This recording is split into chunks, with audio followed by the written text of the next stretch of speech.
নমস্কার বন্ধুরা, আমার ছোট্ট ইউটিউব চ্যানেল আর ডেলি জিকেতে তোমাদের সবাইকে স্বাগত। আশা করি ভালো আছো সবাই। বন্ধুরা, তোমরা যারা আগামী দিনে হাইকোর্টের এক্সামের প্রিপারেশন করছো, বিশেষ করে গ্রুপ ডি, তোমাদের জন্য আরও একটা ইম্পর্ট্যান্ট ভিডিও প্রাচীন ভারতের ইতিহাস থেকে পার্ট 7। আজকে বর্ধন রাজবংশ বা বর্ধনা ডাইনেস্টি, গৌর রাজবংশ বা গরুরা কিংডম, আর হচ্ছে পাল রাজবংশ বা পালা ডাইনেস্টি, এই তিনোটা রাজবংশ থেকে বাছাই করা 9টা কোশ্চেন তোমাদের জন্য এখানে নিয়ে এসেছি, যেগুলো তোমাদের কোশ্চেন পেপারে থাকতে পারে। ঠিক আছে, কোশ্চেন তো অনেক হয়, কিন্তু বাছাই করে যেগুলি তোমাদের জন্য খুবই ইম্পর্টেন্ট সেগুলি আমি ভিডিওতে আনি। ঠিক আছে, এবং যেগুলি প্রায়ই জিজ্ঞেস করে। চলো দেখে নিই কোশ্চেনগুলি। ভালো লাগলে লাইক করবে, চ্যানেলে নতুন হয়ে থাকলে অবশ্যই সাবস্ক্রাইব করে নেক্সট ভিডিওর জন্য বেল আইকন প্রেস করবে। বন্ধুরা, প্রথম কোশ্চেনটা,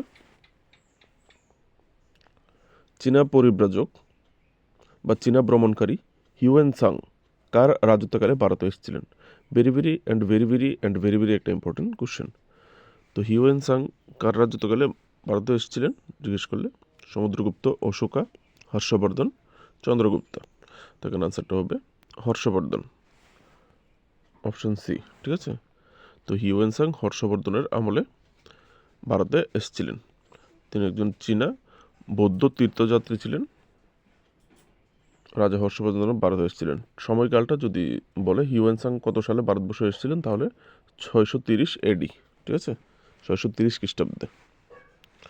তো আলাদা করে কোশ্চেন করে নিস সময়কালটা, এখান থেকে সময়কালটাও পরে রাখতে হবে। ঠিক আছে, কারণ হিউয়েন সাং নিয়ে কোশ্চেন কিন্তু প্রায় কোশ্চেন পেপারই থাকে, হাইকোর্ট, টিপিএসসি বলো, নানা রকম কোশ্চেন পেপারে হিউয়েন সাং এবং ফাহিয়েন নিয়ে। ঠিক আছে, আগের ভিডিওতে ফাহিয়েন নিয়ে আলোচনা করেছিলাম।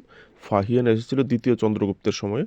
ঠিক আছে, আর হিউয়েন সাং এসছে হর্ষবর্ধনের আমলে। ঠিক আছে, নেক্সট কোশ্চেন, হিউয়েন সাং, চীনা পরিব্রাজক হিউয়েন সাং কোন বিশ্ববিদ্যালয়ে পড়াশোনা করেছিলেন? এটা টিপিএসসিতে জিজ্ঞেস করে একটা কোশ্চেন। ঠিক আছে, তো হিউয়েন সাং তক্ষশিলা, বিক্রমশিলা, নালন্দা, মগধ।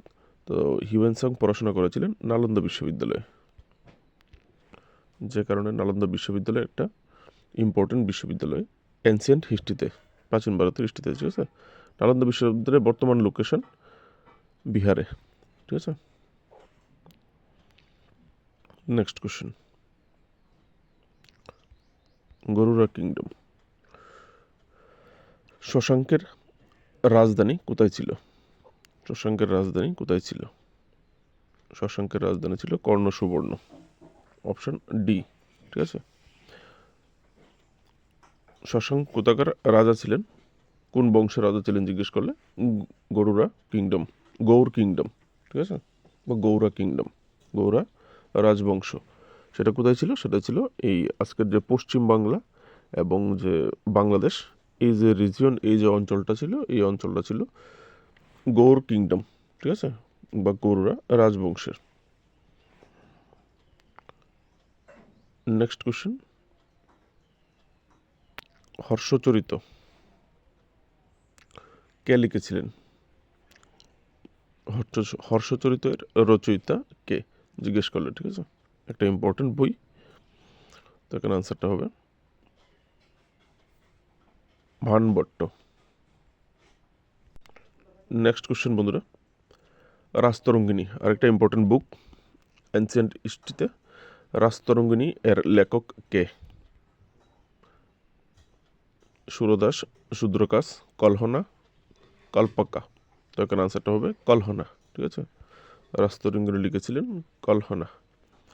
রাজতরঙ্গিনী কী ভাষায় রচিত ছিল? সংস্কৃত ভাষায়। রাজতরঙ্গিনীর 8টা ভাগ ছিল, 8টা বই ছিল, 8টা পার্ট, আর প্রত্যেকটাকে তরঙ্গ বলা হতো। ঠিক আছে, রাজতরঙ্গিনীর। নেক্সট কোশ্চেন, একটা ইম্পর্টেন্ট কোশ্চেন।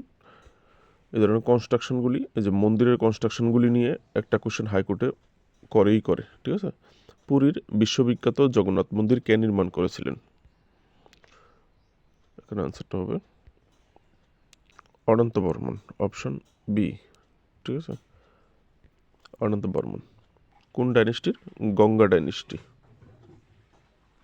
অনন্ত বর্মন কোন ডাইনেস্টির ছিলেন? গঙ্গা ডাইনেস্টির, ইস্টার্ন গঙ্গা ডাইনেস্টি।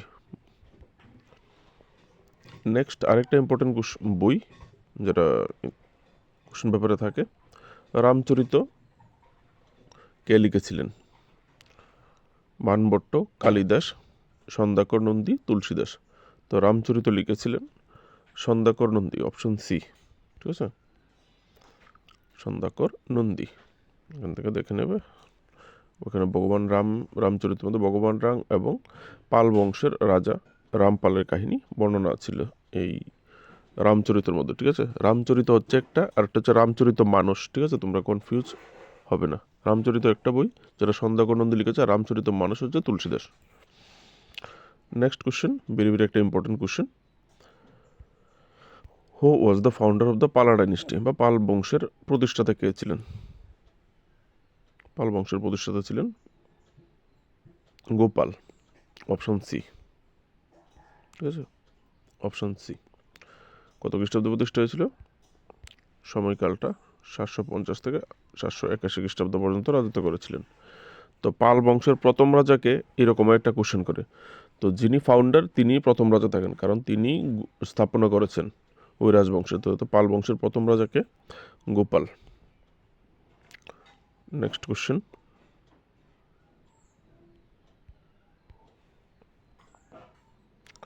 পৃথিবী সূর্যের চারিদিকে ঘুরে এই তত্ত্বটি ভারতে কে প্রথম পেশ করেন?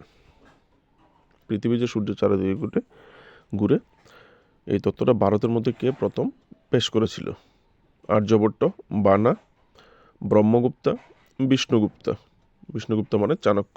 তো এখানে আনসারটা হবে অপশন এ, আর্যভট্ট। আর্যভট্ট। ঠিক আছে, তো এই ছিল আজকের ইম্পর্টেন্ট তোমাদের কোশ্চেনগুলি যদি তোমাদের ভালো লাগে থাকে অবশ্যই কমেন্টে জানাবে ভালো লেগেছে কিনা।